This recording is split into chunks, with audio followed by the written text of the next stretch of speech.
इस क्वेश्चन में एक पैरेलल प्लेट कैपेसिटर जिसका टोटल एरिया ए है और डिस्टेंस जो है ये डी है,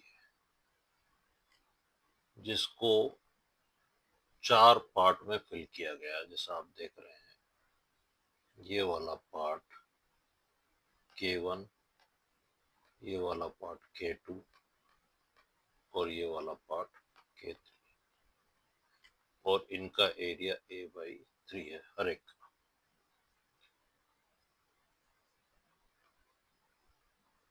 और इधर डिस्टेंस डिवाइड हुई है और ये है K। ये डिस्टेंस d/2 है, तो ये वाली डिस्टेंस भी d/2 होगा। हमें निकालना है C इक्विवेलेंट। अब इस क्वेश्चन में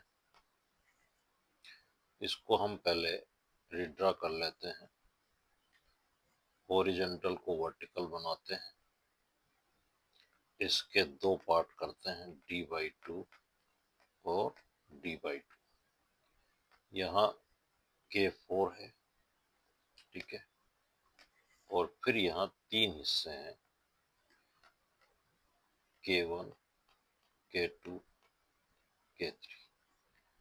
इनमें से सबका A/3 है, A/3 है। इसका एरिया A। अब यहाँ देखने से स्पष्ट है कि यहाँ पर एरिया का डिवीजन हुआ है और यहाँ हुआ है डिस्टेंस का डिवीजन। इसको हम रीड्रा करते हैं, तो ये एक कैपेसिटर यहाँ दिख रहा है, ये वाला, जिसका एरिया A है और डाइलेक्ट्रिक कांस्टेंट K4 है, डिस्टेंस D2। इसको हम C4 कह देते हैं।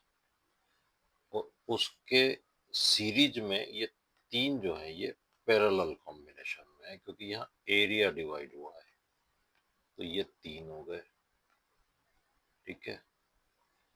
ये वाला C1 है, ये C2 है और ये C3 है। अब इन तीनों का सिमिलर है, एक्सेप्ट यहाँ K1, यहाँ K2 और यहाँ K3। सबका एरिया A/3 है, सबका डिस्टेंस D/2। तो अगर हम C1 कैलकुलेट करें तो K4 एप्सिलॉन 0 A/D/2, ये हो गया 2K4, 2 पर चला गया, K4 C0, ये C4 हो गया। C1, C2 और C3 बराबर नहीं है, लेकिन है एक जैसे। तो पहले C1 निकाल लेते हैं। C1 हो गया K1 एप्सिलॉन नॉट A/3 और ये है D/2। तो ये ऊपर जाएगा, ये नीचे आएगा, तो ये हो गया 2/3 K1 और बचा हुआ है C0। तो C2 क्या आएगा, 2/3 K2 C0। C3 क्या आएगा, 2/3 K3 C0। ये सारे कैलकुलेट हो गए, बहुत आसान है। अब क्योंकि ये तीनों पैरेलल में है, तो इनका जो रिजल्टेंट आएगा पैरेलल वाले पार्ट का, वो आएगा K1 plus K2 plus K3, means C1 plus C2 plus C3, C1 plus C2 plus C3। इसमें से कॉमन निकाल लिया हमने, 2/3 K1 plus K2 plus K3 और ये C0। अब ये वाला इनके साथ सीरीज में है, तो C इक्विवेलेंट क्या आएगा, C4 1/C4 plus 1/C parallel. C4 कितना है, 1/2 K4 C0 प्लस ये कितना है 2/3, तो 3 ऊपर चला गया, K1 plus K2 plus K3 और ये C नॉट। तो 1/C equivalent equal to 1/2C not 1/K4 3/2 K1 plus K2 plus K3। तो यहाँ पर पूछ रहा है इक्विवेलेंट K। तो हम जानते हैं कि C equivalent equal to K equivalent और C नॉट होता है। तो C equivalent equal to K C not.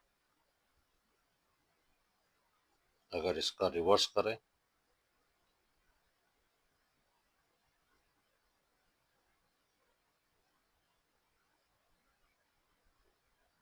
इसको इधर ले जाएं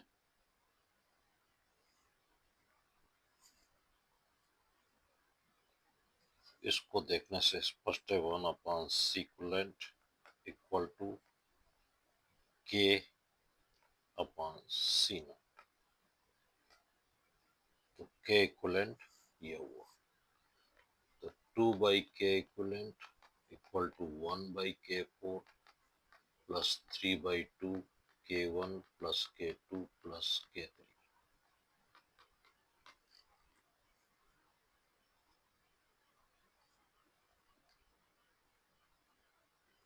ये 2 निकल जाएगा। तो आंसर नंबर 1 सही हुआ।